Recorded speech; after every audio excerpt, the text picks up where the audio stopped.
Medegbe TV le mikaro mikuro ay fifon mi wa fon bona do émission yo miton hiam émission lo meilleur lo wendoyin medegbe a fon ton minayi me vive miton de onongan ola oluwa be souveille medegbe on de convi didi to télévision mais ton medegbe TV émission mais ton kay émission titan de minabe plado moins to miton sinle plado holido miton le plado zizan miton le plado soude miton yido midele go plado henu miton le plado messe miton le mika mondo me mi yiro mi rando toy onoga mi domine le kiam ní nǹkan ọ̀la olúwàgbẹ̀sùwẹ̀ ìgbìndégbè ndékùnsí àjìmẹ́bí bókalẹ̀ yín lòpótò yín kọ́ mi gángan ẹni sọ̀gbìtàn bó ti tó yín lòpó nùkùntọ́ lòpótò palẹ̀ ìrọ̀lẹ́ rẹ̀ pọ̀ tó nà bò bókasọ́ tí tó association soso mẹ́. Onoga ọ̀la olúwàgbẹ̀sùwẹ̀ ìgbìndégbè bọ̀ mí ká sọ yí mi tó medegbe TV télévision yo mi to de to en ligne mi to télévision lo di o ti tan de mina kam yo mi ete wa yi tron ani jamu esprit eno wa son de ma wa zena ay ku ma di fi o wa sa jawo son to gbe na ni na do be bi dagbe na wa tron si ni aso yi ma do ni wa pe ni o jana mais di to ma o ton de na wa fi wa son jawo ton to ayon gbo me aso eno gbo ya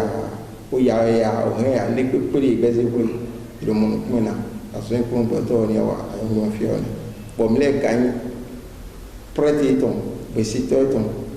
no segbe ne bo ron bai bon de don tu na me wa dile me du ko dile no edo no te ko no edo ami mi ndo ai bo de ya mo bon mi mo hade go ai hunoga la loi epeti mina ka kholi be me kholo irete to trono me ton ne biweti ton peut de ka lafia wo emi de yin jani ma on de fo ugamo no me anu kundo ya ndo ilo pito fi maye konko le projet yo peut de ya ma nui amo peut de ka lafia wo ni amo kulo fili ni o ton peut de ka lafia ma on de fo ugamo dagbe tele ilo modeme punya tele ilo moto trome tron dagbe kre de ma do yan lo po de do me e be yan na me di tron no so yan do me ni o mo so iso ba ni e o so be yan do gban lo ko ni tron so lewe o so de se mo de yan do gba so ko ni we aso e kon gbo tron ni agbe so ton une bete medegbe TV do tole ko ele o gan olaloa pasuveyin medegbe e dona mi do tromboni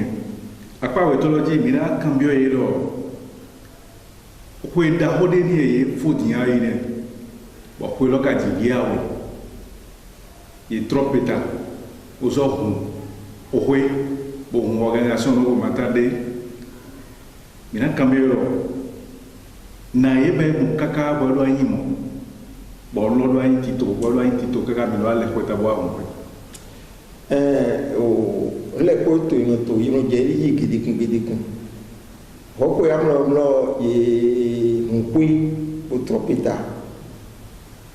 ba ko bankon peut-être ba ko yaton o bayi amo fo wo de di semla me me ko to e o je tu me lo ko ton de elo endo plan de tu presente mo na blo je ma na me ye ton di ma o mo na mi o ni do mo tron kaka je din ndi ma fi we ma do problème pe kaka je din wa mo ton to problème te kaka do mo dinga mo go do ka je pe di ma bi o de ba ko kaka je fi mi ja si fi bon était le minote ponto ko italome bo mi mamo ndi na do mba ni bu ta be la londo puis on peut parler des conséquences il tourne pour Bancoin, au fil des dîners, au divi. Donc, on dit que tout est mais on fait que des moudjahis. Tonto, cacao bail. Bon, nous sommes à Goudou, fait d'agression biblique aux Antilles. Donc, mon homme, tout est bail, nous faisons des dîners qui découvrent. Il y a beaucoup de Goudou, il y a un Kataï. Donc, on a d'autres problèmes de faire pour le pays. Au contraire, avancement d'un tédé, on a la loi, ben souvent, mais des pays. Pour talonner mieux les waïnés, avantage que nous avons, des peuples, des gens qui nous ont les bons moments. Et tu as une basilique sacrée de Megan qu'on est à la Fiat en ONG de nous. Ni basilique sacrée de Megan qu'on est à la Fiat en ONG de terre. Trop, nous basons les pays, il y a des écoles d'or et là, ni les judo. Bon, les ponts cacaron, à ma ou à doigt ou mettons. Bon, d'où t'as un cacana pour banco à boumlo, la loi. Nous, et baiser à doigt pina, autour d'un côté à ma maison, les pommes d'armes. Et que me l'autre côté, ma mieux qu'on y a ton pomme à nous basonner. Ou à tes ponts cacaron, ni au homologué. Il y a un ONG, les deux l'automne. Bah, on a eu même.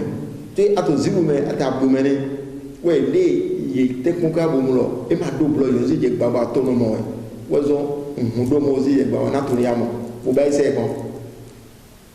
Auto basilique l'homme a son tel minois, a son tel minois, a son tel minois, to basilique l'homme. Trop maï beau. Ma soeur une photo en lijanoué. Ni do a son lowa, baka na boyibi, ou na do. E ko e alo gwa son ri. E be do a son dia branche a son lowa, a ma son dia branche me montron. Trop soin. Ou on a d'autres les abayis, les doigts abayis, les serviteurs sans salaire, à doigt enseigner d'autres plan atteint objectif et ton. Et ma donc on y a maï, pour me là en train de dire non. En caméra pour me voir des autres ou alors,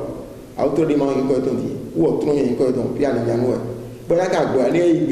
des anabaïs doit y aller bon, caca n'a un bois autour de bon, des millions de bois tout bon, même pour prendre un vital tout bon. Trop on boit tout bon. Mais yomiro tout son togo do melelo yomo to adusia mio nika moro yedo to susumi do aso de minowa plado a mansin dali plado de heko to trome sin dali yedo to mi susu mi ga yomo to de mi le to kwetalo me ko de mi o yide lebo on to isu po yon gbe ando fi design na ko to igamezo amidi amoto kwetalo tata on to eni Pukuita metata, mpene ngayu gan, chanton ayi, papa bien wita me. Donc, ne la ma wandi imana mutu, ina mutu adwa dali, ina mutu autu bo dali, to musu sine. De we fi na ba we ajado, ina mutu ne tonga. De we fi lo si o de pe, bo we manti de we antin bon, ina mutu tonga. To mutu teme, weta si. Na wakabai ni mazile la si. Bon, bete mi do bona yihan atike vile tron vile bo me mai trompo bete mi do bona yihan e plado a zode wa biti plado a zode ile so do wana to ni do yinuko bede ingan yihan e lo bo wan re te ado bro me ko ndo suru wa to na ado suru ai ni ko le po me na ka do na mo ko do mo lo ma lo ko eti anaba de du malo ko yan yo indi pepe ato to firi pepe e sise no e trome o indi pepe ato bo ko no ni yo ko go to anu to so le bi te ko go to da che leji ti re mi e tron na mi o mba ko mi yo ko da che ji wo mi e do to no ko yi to me ma so mo tron mi de me de ko e mo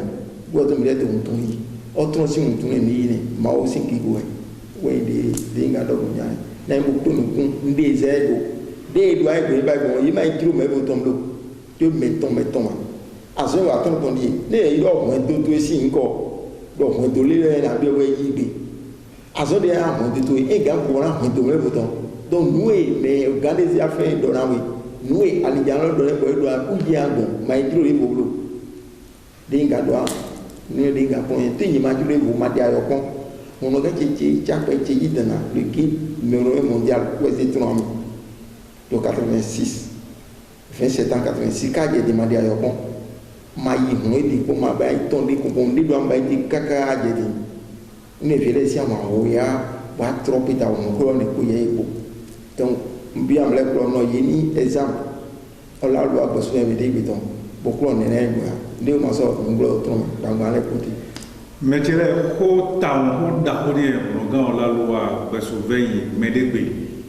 ko ne yɛ gbe wɔn ne yɛ yi hã mi ne yɛ to mɛ de gbe tv dzi to émission mi tɔn de mi ne yɔrɔ wɛn do yi mɛ de gbe tɔn ko lɛ ne yɛ mi lɛ na wuli awo mi de lɛ tɔn ko na nyɔ etɛ di mi te bon wo ye mi yi da le vodun sentɔ ya amisa yi tɔ ya musulmi ya ye dɔ de adoro na nɔbɔ ne ama doro de ama doro mɔ yen nɔ anɔbɔ ye ni gbɛso bo se gan mɛ tɔn si ko kɔnɔgan la wa dɛgbɛ tɛ mi do bona yi hã to lɔ. Degbe ne hã lɔ mi ko de o degbe ne ka hã diɛ lɔ mlɔ o kúrò gbɛtɔ so ye dagbe lɔ o se ase bene da yi bɔn yi bene lɔ bɔ e da cɛ bene lɔ dzi ti ne o kɔn to lɛ tɛ kpata bene lɔ gbɔn to kpɛ bi de yɛ mɔ e gbɔn tam a do a kpe mi nume se to fi bɔ yi nɔ azɔ wa to game bɔn tomi tɔ so mɛ kó na fɔ san sisi na to a do a ba yi mɛ yi bɔ kɔ na to ba yi nkɔnkɔ o so tomi to fa gbɛmadi yɛ lɔ mlɔ a do a to ga yɛ mlɔ bene to lɔ yi ma mu lɔ e da kaka yɛ nɔ kɔ ya a do a ko ga nume se si a do a ko sinɛlɛ ko tɔ ko ga yɛ to yi yɛ mlɔ bene de ma na wɛ de kple dza lɛ sɛ de dza lɔlɔ di amu lɛ kura yi nisinisi mɛ kpe ma hɔn blo ena yi bɔkplɔ ma ti to kúrò gbɔdɔ si ŋgɔ. élection ɖe dza de ena yi fifa la kún bɛ tomi tó mɛ mɛ kpikpɔ mi lɛ mɛ sise mi lɛ to mɛ ɖe gbe tv dzi mi wa vivɔ nu wo ye si émission wɛn do yi mɛ ɖe gbe tɔn mi na kan bɛ wɔn gã mi tɔn lɔ na ye mɔ wɛn do yi mɛ ɖe gbe na ye mɔ lɔ do ya. Eyo nu ya ɖe lɔ bɔdɔ atsɔ dzemi to yi ma ne lɔ na mɔ ne wa mɔ fi lɛ digba donc o pe niyɛ na dɔ do mi bra ala na yaga bɔn kúrò gbɔdɔtɔ ko nume sɛ bi a yi trɔmpe de ka lafiya yan se dagbe yan ko se gbɛzam le ko to mɛ to fi wa zɔ yi pata mɛ amɔ fɛn dagbe bɔn mɔ gan tsɛrɛ tse yi dandansi mi gbɔ to ala gbɛ akɔrɔ mɔ dɔ kaka yi kaka ti sa donc wula lafiya. Mi dɔ wɔn do àlàáfíà bolo ni siampa bɔn mi na sɔ yi bua eye wele bo.